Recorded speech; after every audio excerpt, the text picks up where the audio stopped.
Okay, so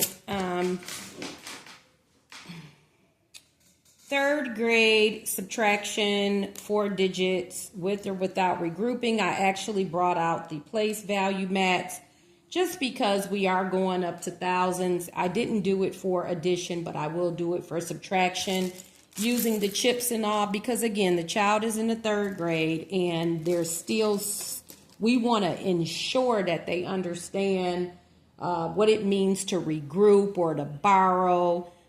Place value, very, very important. So ones, tens, hundreds, thousands.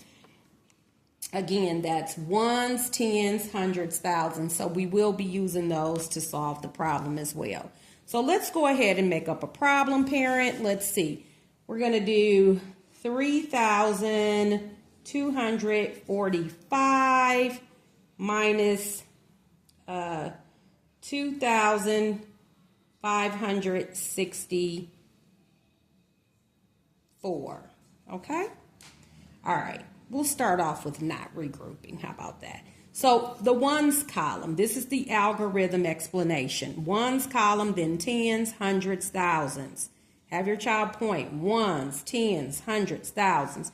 Okay, 5 subtract 1 is 1. By the end of third grade, they should have no problem doing this. And again, I've seen high school students who can't do this problem, and that's just the truth. All right, 4 can't subtract 6. We want to regroup. Again, we're taking one column at a time. We're not going to go over here to put something here. You'll be surprised of what you see. Some folk, I guess, have been taught wrong. They'll go way over here and start regrouping to come way back over here. Okay. All right. And if you can subtract 3 digits, you can subtract 4, 5, 6, so forth and so on. Shouldn't be a problem. But we're going to stop at 4 digits here. All right. And that's for going up to 5th grade. But right now we're in 3rd grade, and we're going to go ahead and just make sure we know how to do this with no problem by the end of 3rd grade. Okay, we did 5 subtract 4 is 1. 4 subtract 6 can't do, so we're going to regroup from that 2, or regroup that 2, make it a 1, and then put the 1 here. Okay, so 14 subtract 6 is 8. Again, the child should not be hesitant in answering that, because that's something they should master 1st grade. 1st, 2nd grade, they should be mastering those basic facts. Okay. All right, 1 subtract 5. That 2 is no longer. 1 subtract 5 can't do, so we're going to regroup here, make it a 2, put the 1 next to that 1. Now we've got 11 subtract 5. Should be able to answer this quickly. 6. Okay, 2 subtract 2 is 0. So this is our answer right here. And again, it's called the what? Difference. We just found the difference to this. Okay.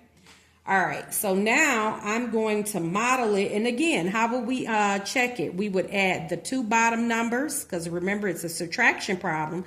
So we're going to add to check. We would add this to this and get 3,245.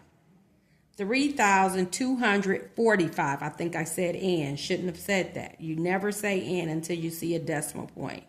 Okay, because when we start writing out numbers, we're not going to use the word and until we get to a decimal point. Okay, so that's our answer. Now, if you want to, you can check that using your dry erase board, or again, the back of some other sheet. Okay? Actually, I'll just go ahead and check it right down just to show. So we've got 2,564.